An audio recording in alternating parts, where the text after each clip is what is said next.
I'm going to report Chapter 6, which is Rizal's Annotation of Morga's Sucesos de las Islas, Filipinas.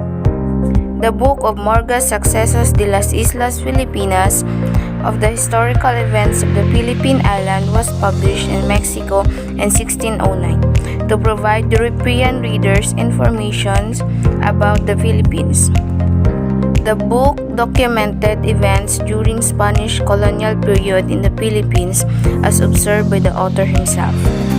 Moreover, the book also includes Filipino customs, traditions, manners, and religion during the Spanish conquest. Prior to the annotation of Sucesos de las Islas Filipinas, Rizal painstakingly read historical accounts about Philippines, such as books written by Antonio P. Garita, Father Quirino, and other Spanish chroniclers and historians. He even conducted research at Bibliothèque Nationale in Paris through the help of Dr. Reinhold Ross. Rizal spent 4 months of research and writing and 1 year to have his manuscript printed with Ferdinand Blumentritt, who wrote the preface of the annotation, emphasizing the following salient points. That the Spaniards have to correct their erroneous concept of Filipinos as peoples of limited intelligence. That Rizal's comments of Spanish government were unique, that it was written in the Filipino points of view, being the victims of colonialism. That there was 3 kinds of Spanish delusions about the Philippines. Filipinos were inferior race. Filipinos were not ready for representation and reforms, and denial of equal rights through strict dispensation of justice. That the Spanish should learn Philippine realities from Rizal's new version of Sucesos, and if Spanish authorities would not listen to the Filipinos, the Philippines will be lost through their own fault. Here are some definition of terms. Annotation: a short explanation or note added to a text or image, the act of adding short explanation or notes.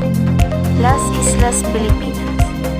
The Philippines was named in honor of King Philip II of Spain. Sucesos means events, have meanings, and occurrence.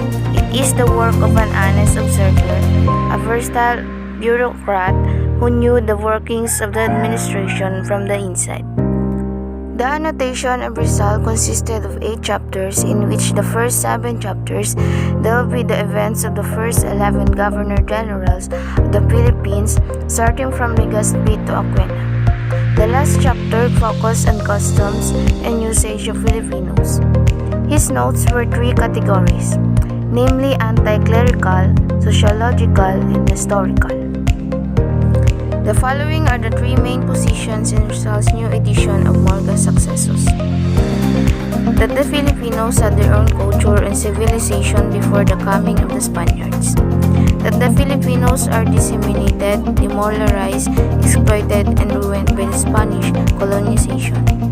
That the present state of Philippines was not necessarily superior to its past state of the Philippines during pre-colonial period by comparing the point of view of Rizal and Morga.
Rizal was able to produce the first history book for the Philippines written for the Filipinos.